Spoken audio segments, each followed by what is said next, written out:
كل سنة على مدى شهر يناير يتواصل أداء الضريبة السنوية على السيارات بمختلف أنواعها، والتأخر عن ذلك بتجاوز متم هذا الشهر قد تترتب عنه غرامات وذعائر.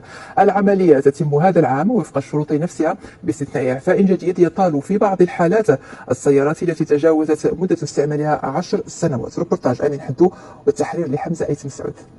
من فاتح يناير إلى 31 منه كحد أقصى، أصحاب العربات بمختلف أنواعها على موعد مع أداء ضريبة الخصوصية السنوية على السيارات، وفئة هامة تختار تأدية هذه الضريبة مبكرا مع بداية السنة لأسباب مختلفة.